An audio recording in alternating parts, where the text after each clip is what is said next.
je crois que nous sommes live. Il y a encore 0 participant pour l'instant. Donc, quand tu partages l'écran sur le truc de LEC, tu vas sur ta caméra. Ouais, tu fais une picture, et après, sur ton écran, il y a un truc qui se balade, et après, tu regarde ce que je partage, tu peux déplacer ce truc-là. Là. On peut vite essayer vu qu'il y a 0 participants. Il y a 2 participants. Ah, ok.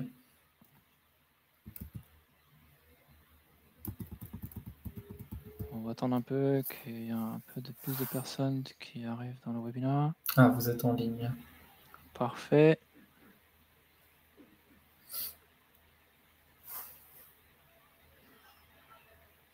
C'est nickel. On va juste attendre 2 minutes pour un peu plus de personnes dans le webinaire, et puis ensuite, on va commencer. Vidéo et son, ok. Parfait.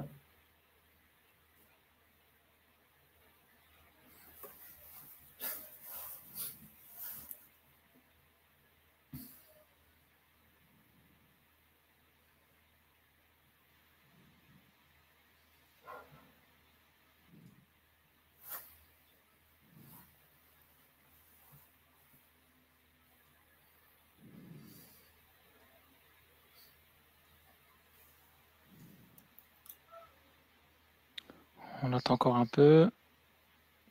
On va avoir un peu plus de monde, et puis on va commencer dans 1 ou 2 minutes. Ok, là on a 3 participants. C'est nous inclus ou pas? Non, je pense pas. Ok.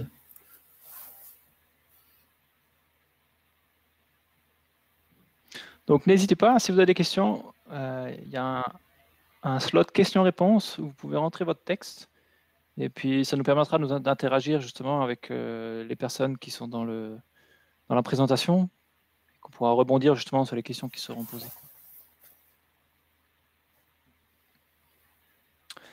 Parfait, eh bien, cool, moi je propose qu'on commence. Bienvenue à tous dans cette présentation sur MicroStrategy Hyper Intelligence. Hyper Intelligence, ça intègre des informations, des suggestions, des actions directement dans les applications que vos employés utilisent quotidiennement. Aujourd'hui dans le call, moi-même je suis Stéphane Heguet, account exécutif MicroStrategy, et avec moi nous avons Ferdinando Pepe, notre sales engineer. On est basé en Suisse tous les deux, pour ma part à Berne, et Ferdinando, toi tu es basé à Gland. À Gland, exactement. Pour MicroStrategy, pour ceux qui ne connaissent peut-être pas, on est la plus grande société BI et analytique indépendante cotée en bourse. On est là depuis un certain nombre d'années. Vous voyez, on a été créé en 89. On a le même CEO depuis 32 ans aujourd'hui. On est environ 2000 personnes autour du globe chez MicroStrategy, et nous avons plus de 4000 clients environ. On a 3 grands centres. Le siège, il est à Washington, D.C. Ensuite, nous avons Varsovie, où vous avez notre Nearshore Center, et surtout l'un des parties où nous développons, où nous avons environ 700 personnes. Et sinon, le troisième est basé en Chine pour aussi ici le développement.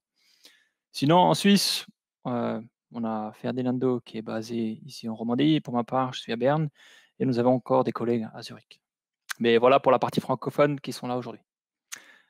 MicroStrategy, c'est un outil BI, évidemment. Il y en a d'autres aussi sur le marché. C'est pour ça qu'il y a des analystes qui comparent des outils les uns avec les autres. On le voit ici avec Gartner, qui est très connu également. Et c'est vrai que cette année, dans le Critical Capabilities, on a été noté premier dans tout ce qui est Enterprise Analytics. Bark, qui est ici plutôt un analyste de la région d'Ar, pour toute la partie alémanique. On a noté de très bons points dans tout ce qui est Visual Analysis, Data Preparation ou aussi Self-Service. Ventana Research, qui est plutôt orienté les États-Unis, dans toute la catégorie, par exemple, Product Experience. Là aussi, MicroStrategy a été en fait marqué number one, si on veut, sur ce côté-là. 32 ans, pour un lecteur logiciel, c'est très long, mais comme on le voit ici, on est très innovant. On le voit ici en 89 ou en 99 plutôt. On a été le premier qui avait un outil basé avec un web front-end. Ensuite, en 2008, on a été les premiers à avoir une application native pour l'iPhone. 2014, nous avons eu le cloud. Et c'est vrai qu'en 2017, on a fait une refonte complète de toute la partie self-service avec où nous avons introduit justement des dossiers qui sont en fait des dashboards self-service créés sur la plateforme MicroStrategy. Et c'est vrai que depuis 2019, on a notre produit qui s'appelle HyperIntelligence qu'on va vous présenter aujourd'hui. MicroStrategy, on a 4 piliers. Le premier, c'est d'offrir à nos utilisateurs une interface et une plateforme moderne. State of the art, que ce soit un accès web, que ce soit un accès fat client, pour vraiment donner à un utilisateur du drag and drop, du self-service, mais pas que, peut-être aussi du distribution, parce qu'on souhaiterait avoir un envoi d'email automatisé, et aussi ici l'interface avec HyperIntelligence. Ensuite, c'est une plateforme ouverte, parce qu'on souhaite que nos clients puissent utiliser du REST API, peut-être aussi du Python, peut-être aussi à travers un plugin Excel, sans devoir passer par l'interface web pour avoir des données du serveur MicroStrategy. Ensuite, on est surtout une entreprise orientée pour les entreprises, pour avoir des réponses fiables, avec une réponse de moins d'une seconde, que ce soit la création d'un graphique sémantique, pour avoir toutes les données liées d'une entreprise et pour avoir du drag and drop et surtout du self-service avec des données de confiance. Le dernier point, c'est les relations qu'on a avec nos clients. C'est une relation de confiance. On a une équipe, ou plutôt vous avez une équipe dédiée de 2000 personnes qui font que du BI. On ne fait pas de base de données, on ne fait pas de ERP, on ne fait rien d'autre, on fait que du BI. Et ça, surtout depuis 32 ans. La vision que nous avons, c'est d'avoir l'intelligence partout. Toutes les entreprises ont des données, mais il est très difficile de donner l'intelligence de ces données-là et de le donner à chaque employé dans une entreprise. Nous, c'est la vision que nous avons et l'une des solutions que nous amenons ici, c'est évidemment ici HyperIntelligence. HyperIntelligence, grossièrement dit, c'est ce qu'on voit ici sur l'écran au centre, c'est ce qu'on appelle, nous, une hypercard. Ça peut être un dashboard, mais beaucoup plus restreint, beaucoup plus petit. Mais au final, c'est les informations clés que l'on va avoir, par exemple, sur un client, peut-être sur un account, peut-être sur une relation client, sur une personne, sur un employé, sur un produit, sur plein de choses différentes et qu'on va vous démontrer aujourd'hui. Les données en soi, pour cette hypercard-là, peuvent venir de différents points d'entrée.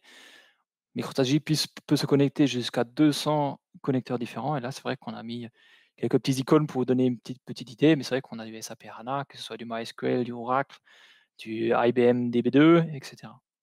D'un autre côté, on peut se connecter aussi à des applications, que ce soit des applications peut-être marketing, peut-être client directement, que ce soit à travers de Confluence Atlassian, par exemple, ou peut-être Marketo, ou ce qu'on voit très beaucoup aussi, c'est de se connecter directement dans Salesforce, qui est très connu aussi des entreprises.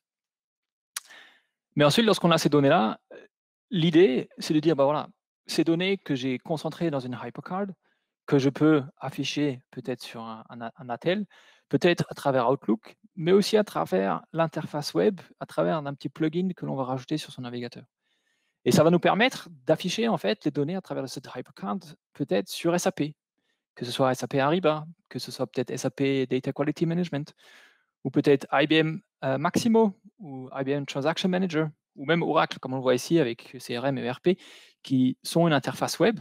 Et on peut très simplement en fait rajouter cette hypercard à travers le navigateur que l'on souhaite, que ce soit Chrome ou que ce soit Edge, et que l'on rajoute ce plugin pour vous afficher ces hypercards-là. On le voit aussi pour tout ce qui est le stack Microsoft, et plus encore, comme on le voit ici avec Jira, Cloudera, etc. Mais le plus simple, c'est de passer directement à la live démo, et c'est là où nous allons avoir Ferdinando qui va nous expliquer un petit peu plus dans le détail comment cela fonctionne. Merci beaucoup Stéphane. Est-ce que tu peux laisser juste la slide? Ah, bien vu. Donc, pour cette démonstration technique en direct de HyperIntelligence, nous allons faire ça à travers 2 cas d'utilisation, avec exactement le même protagoniste, c'est-à-dire Arthur, agent de vente dans votre entreprise. Dans le premier cas, Arthur est dans sa voiture, il a besoin d'informations rapidement qui sortent tout droit de sa poche. Dans le deuxième cas, Arthur est dans une situation bien plus détendue, il est au bureau et cette fois il voudrait des données, des informations qui viennent complémenter les outils qu'il utilise le plus dans la vie de tous les jours. Donc, procédons maintenant au premier cas et pour ça, je vais vous partager l'écran de téléphone de Arthur en direct. Vous devriez voir maintenant un écran de téléphone. Donc, Oui, parfait. Arthur est dans sa voiture. C'est un excellent agent de vente de votre entreprise, probablement l'un des meilleurs. Ce matin, il a été extrêmement malchanceux. Il a été pris dans des bouchons. Il a tout juste eu le temps de prendre un café. On distingue même des miettes de croissant sur le coin de sa bouche. Et le problème, c'est qu'il part en panique totale et réalise qu'il a oublié tous les détails importants de son prochain entretien avec un assuré très important qui s'appelle Cory Booker. Comme dit, il est en train de paniquer, il a oublié les détails du meeting, le produit qu'il devait lui proposer, et même tout simplement des éléments importants à savoir sur son client. La solution pour lui, c'est de regarder tout simplement dans ses notifications, où on voit que HyperIntelligence, sans même qu'il ait besoin de lui demander, lui dit que d'après votre événement dans le calendrier, une fiche a été activée. Arthur appuie dessus, et tout de suite, sans rien devoir faire, il a accès aux informations les plus importantes sur son client.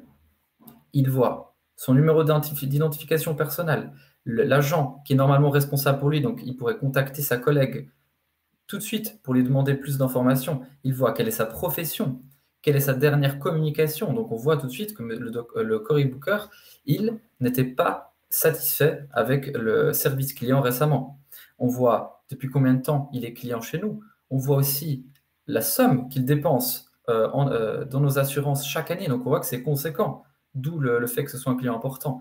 Mais encore plus important, identifié par le chiffre vert, vous voyez qu'il y a 86% de potentiel de upsell, c'est-à-dire de lui vendre un produit supplémentaire dans notre gamme. Et ça pourrait être une mesure extrêmement simple, mais elle pourrait également provenir de R ou de Python avec une analyse statistique extrêmement complexe, obtenir vraiment des données à la pointe de la technologie et toujours avoir à disposition ce dont on a besoin au moment même. Sur la base de cette probabilité de vente supplémentaire, on a une next best action. Donc, quelle action entreprendre avec ce client sur la base de ces données? Donc, on voit qu'on nous recommande de lui proposer une assurance vieillesse car il est en fin de carrière et cela pourrait vraiment booster les ventes de Arthur. Arthur est bien évidemment content. L'entretien s'est bien passé. Et regardons maintenant un autre exemple de cette carte d'assurance client. On voit ici qu'un autre de nos clients, Andrew Young, a une couleur jaune. Et ceci, j'aimerais l'utiliser pour vous expliquer notre fonctionnalité de Hypervision. Qu'est-ce que c'est Hypervision? C'est tout simplement le fait de colorier votre carte sur la base d'une mesure. Donc dans ce cas-là, plus la probabilité de upsell est élevée, plus la carte tendra vers le vert. Et c'est pour ça que le Cory Booker était vert, car on avait énormément de chances de lui vendre un produit supplémentaire. Il reste néanmoins l'opportunité de voir qu'on nous propose ici de lui proposer un autre type d'assurance sur la base vraiment des données de ce client. Donc ce qu'il faut vraiment se rappeler là-dessus, c'est que peu importe le moment, peu importe où on est, on aura toujours accès aux données au bon moment et aux données qui ont du sens à ce moment-là. Bien sûr, là, nous avons vu qu'un exemple de HyperCard qui se concentrait sur le domaine de l'assurance. Mais les HyperCards sont tellement polyvalentes qu'elles peuvent être utilisées dans plein de domaines différents. Changeons par exemple les rôles de Arthur et disons que c'est un manager de chantier. Il pourrait tout simplement cliquer sur la HyperCard du chantier Mons Generis au Tessin, voir les informations du chef de chantier, son numéro de téléphone, son email au cas où il y avait un problème avec ce chantier. Il verrait la date du début de chantier, le retard en nombre de jours, le progrès en jours. Où se situe vraiment ce chantier en termes de progrès? Il verrait, il est bientôt terminé. A-t-il besoin d'une attention immédiate? Il recevrait ces informations directement à portée de main sur son téléphone. Ça, c'était un exemple donc pour un chantier. C'est possible aussi pour un produit. Donc, ici, on a une HyperCard qui représente une capsule de café de l'entreprise Espresso.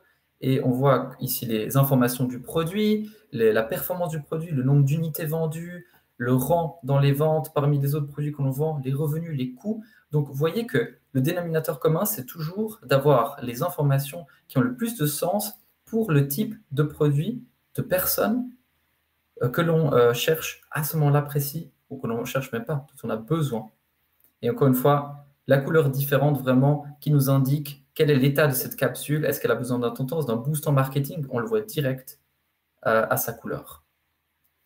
Pour continuer, juste dans l'application mobile, il y a aussi la fonctionnalité de recherche, c'est-à-dire, comme son nom l'indique, je peux rechercher un de nos assurés, Cory Booker, et vraiment comme un annuaire téléphonique, rechercher les informations dont j'ai besoin, et cela fonctionne comme base de données centrale, où à chaque fois, j'ai aussi un lien, par exemple, pour l'appeler, pour lui écrire un email. Donc, tout est à portée de main sur la même application.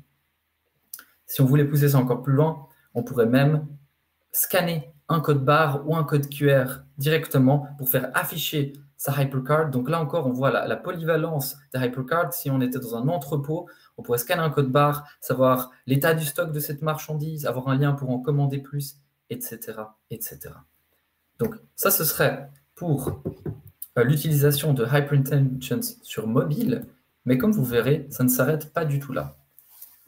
Nous sommes maintenant dans le deuxième cas d'utilisation, c'est-à-dire Arthur se trouve dans son bureau, il est beaucoup plus détendu, et il reçoit un email où on lui demande de rechercher les numéros d'identification des clients suivants et d'initier les actions appropriées.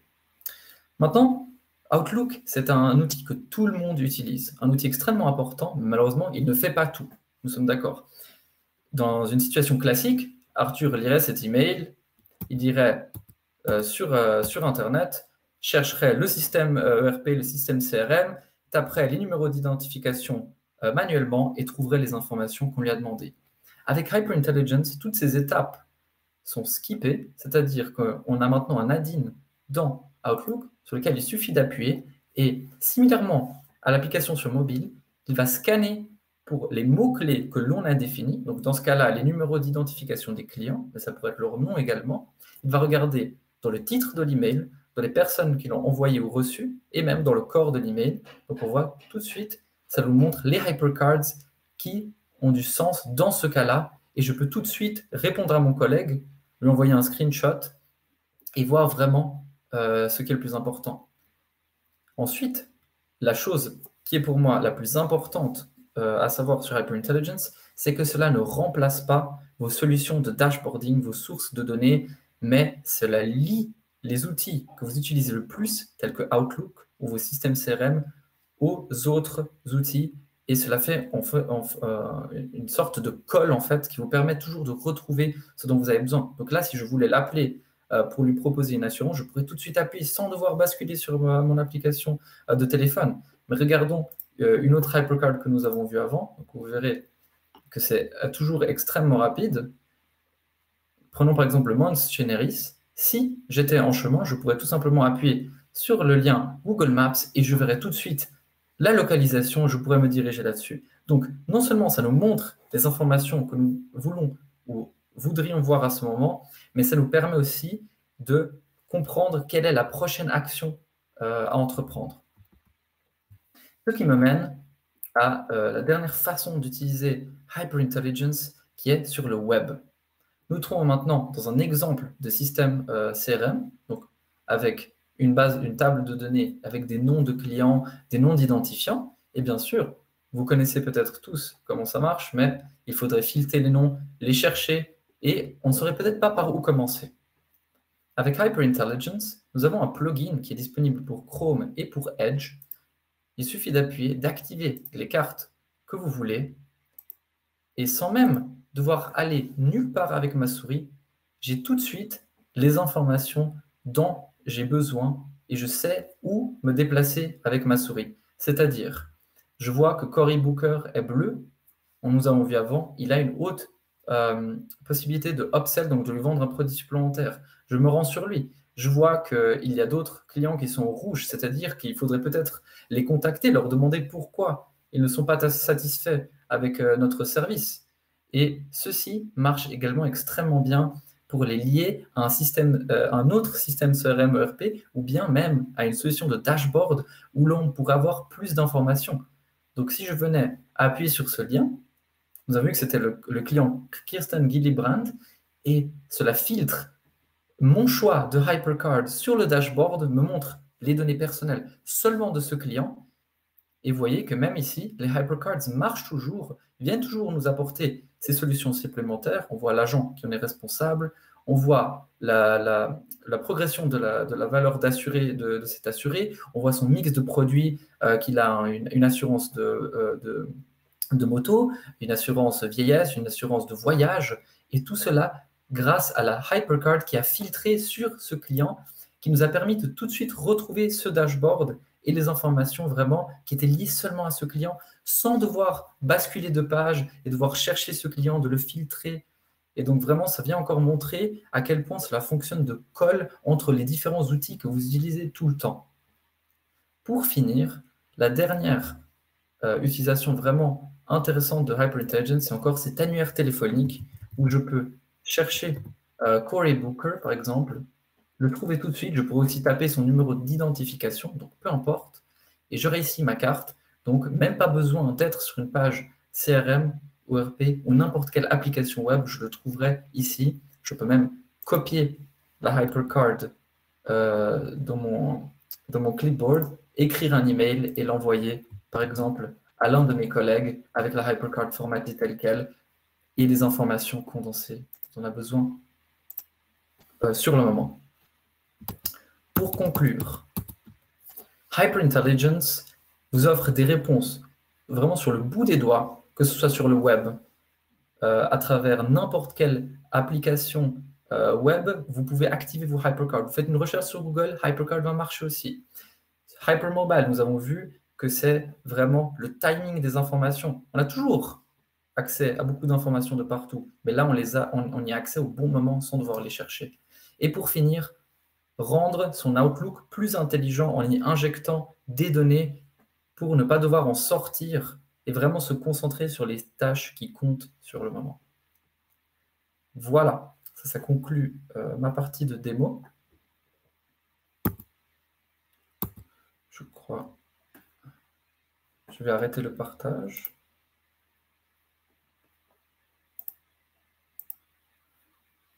Est-ce que tu m'entends, Stéphane?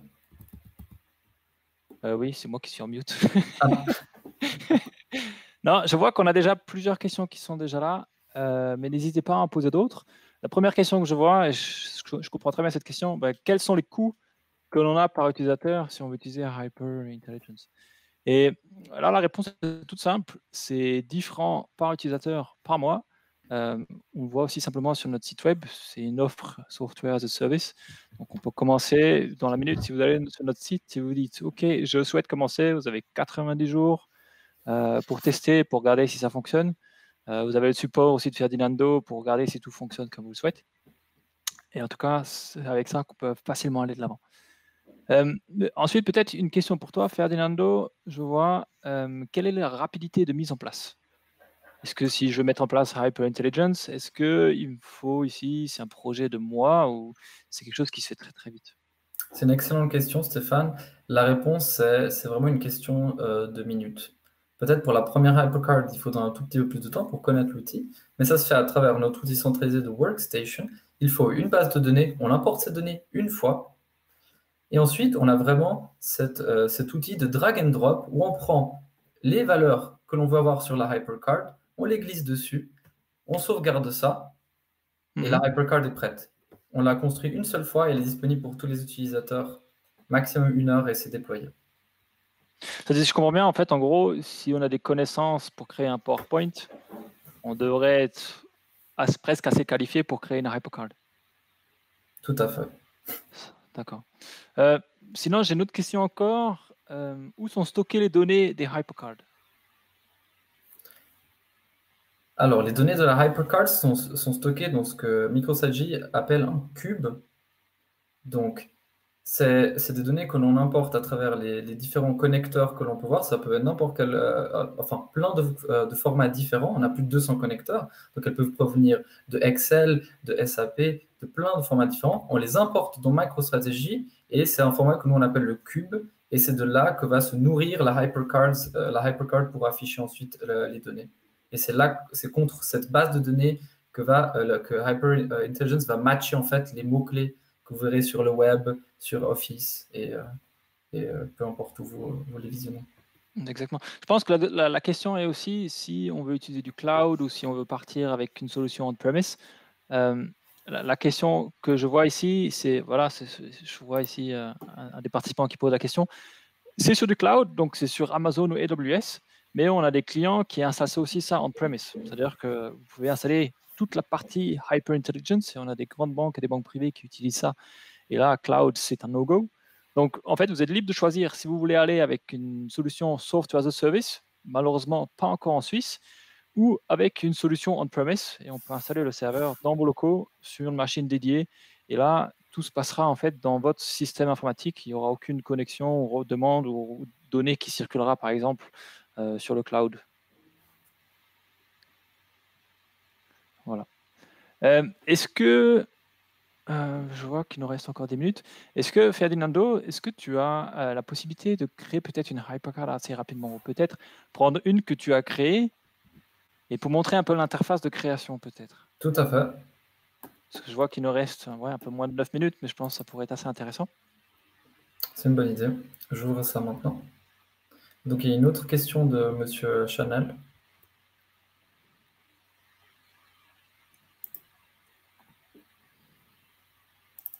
Non, en effet, si je vois bien la question qui est là.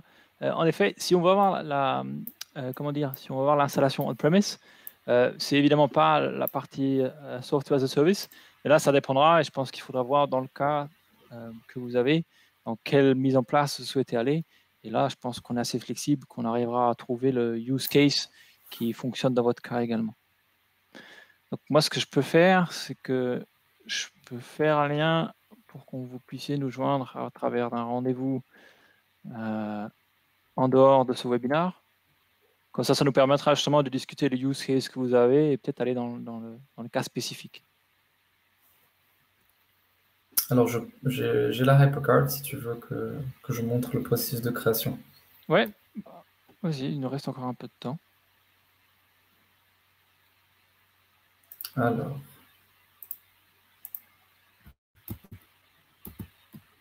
Est-ce qu'on voit mon écran? Oui, on voit ton écran. Donc là, on se trouve dans notre application, notre FAT Client MicroStrategy qui s'appelle Workstation. Et on voit ici que les cartes, ça c'est toutes les cartes qui ont été créées chez nous. Donc je vais vous montrer juste en modifiant une à quoi ressemble vraiment l'interface de création. Et vous verrez que c'est vraiment extrêmement simple. C'est même presque une activité relaxante, on va dire, qu'on pourrait entreprendre tous les jours. Alors, donc là, on est dans l'interface de création. On voit sur le côté la base de données qui a été utilisée pour fournir les informations sur cette HyperCard. Et le processus de création est extrêmement simple dans le sens que ici, il y a les objets que l'on peut inclure. Donc, par exemple, je pourrais enlever celui-là. Et ensuite, on peut vraiment faire du drag and drop et les placer où on veut. Par exemple, je peux enlever aussi cette liste-là que j'avais fait, en rajouter une nouvelle sous information de produit.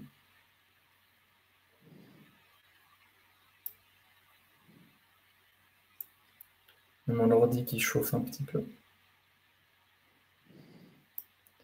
Et ici, on choisit le nombre de lignes que l'on veut et on prend tout simplement les variables, les valeurs qui nous intéressent.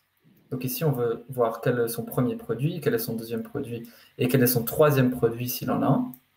Donc vous voyez que ça charge tout de suite, ça nous montre l'exemple pour ce client-ci. Et ensuite, on peut faire des petits changements pour ce qui concerne le format, recentrer ça, on peut changer la couleur, donc vraiment mettre votre logo d'entreprise.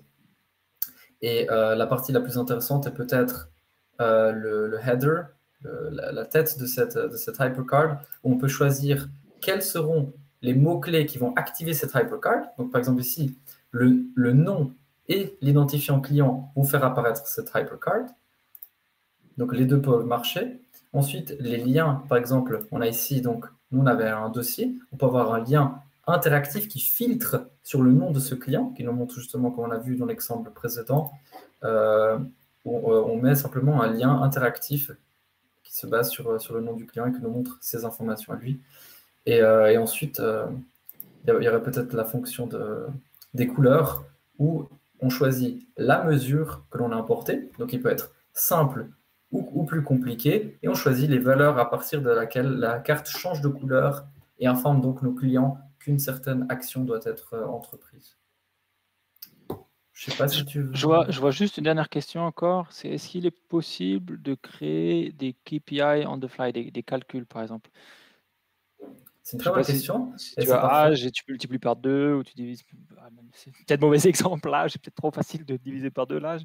Mais juste s'il y a cette flexibilité-là dans l'interface, de dire: «Bah, j'ai des calculs à faire, les données que je reçois ne sont peut-être pas assez bonnes». Est-ce que j'ai encore des possibilités de faire des calculs à ce niveau-là? Alors, parfait timing pour la question, parce que justement, j'étais déjà dessus. On voit ici la fonction new metric, où on a un petit éditeur avec énormément de fonctions différentes, que ce soit des plus basiques ou plus compliquées. On peut choisir par exemple le maximum de quelque chose, on peut faire aussi des calculs entre ce que nous on appelle des attributs, les variables catégorielles et les mesures, donc les variables numériques. Et on voyait que celle que j'utilisais sur la HyperCard, qui a ce petit logo, avait été en fait créée par moi.